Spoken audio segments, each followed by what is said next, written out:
전자발찌를 찬 채로 살인을 저지르고 끄는 뒤에도 또 한 번 사람을 죽인 56살 강모 씨 사건이 국민들에게 큰 충격을 주고 있습니다. 오늘 오전에 구속영장 심사가 있다니까 아마도 그걸 통해서 언론의 모습을 드러내겠습니다. 이 사람의 첫 살인 이후에 경찰은 그를 체포할 기회가 있었던 것으로 보입니다. 전자발찌가 훼손된 걸 포착하고 출동을 했으나 6분 차이로 놓친 정황이 드러났습니다. 그 이후에 두 번째 살인이 일어났습니다. 신지수 기자입니다.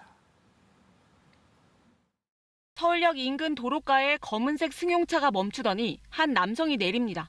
전날 서울 송파구에서 전자발찌를 끊고 달아난 56살 강모 씨입니다. 잠시 뒤 전자발찌 절단 신고를 받고 강 씨의 행방을 쫓던 경찰이 현장에 도착해 이 일대를 수색합니다. CCTV에 표시된 시간을 보면 불과 6분 정도밖에 차이가 안 납니다. 강 씨는 경찰을 확인한 직후 검은색 차량을 버린 뒤 서울역을 떠났습니다. 이후 버스를 탔고 휴대전화도 두고 내렸습니다. 지난 26일 밤 여성 한 명을 살해한 강 씨는 다음 날 전자발찌를 끊었고 28일 서울역을 거쳐 달아난 뒤 두 번째 피해자를 만났습니다. 29일 새벽 3시쯤 이 여성마저 살해한 뒤 경찰에 자수했습니다. 서울역 인근에서 경찰이 간발의 차이로 강 씨를 놓쳤고 결국 이튿날 새벽 두 번째 살인이 일어난 겁니다. 경찰은 강 씨가 전자발찌를 끊고 달아난 27일 당일과 다음 날 모두 5차례나 강 씨의 집을 찾아갔지만 수색 영장이 없다는 이유로 집안에 들어가진 못했습니다. 당시 집안엔 첫 번째 피해자의 시신이 있었습니다.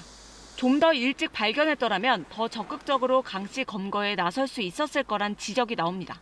최간호 서울경찰청장도 법적 제도적 한계가 있을 수 있지만 좀 더 적극적인 경찰권 행사를 하지 못한 것에는 아쉬움이 남는다고 말했습니다. 경찰은 살인과 전자발찌 훼손 혐의로 강 씨에 대해 구속영장을 신청했고 신상 공개도 검토 중입니다.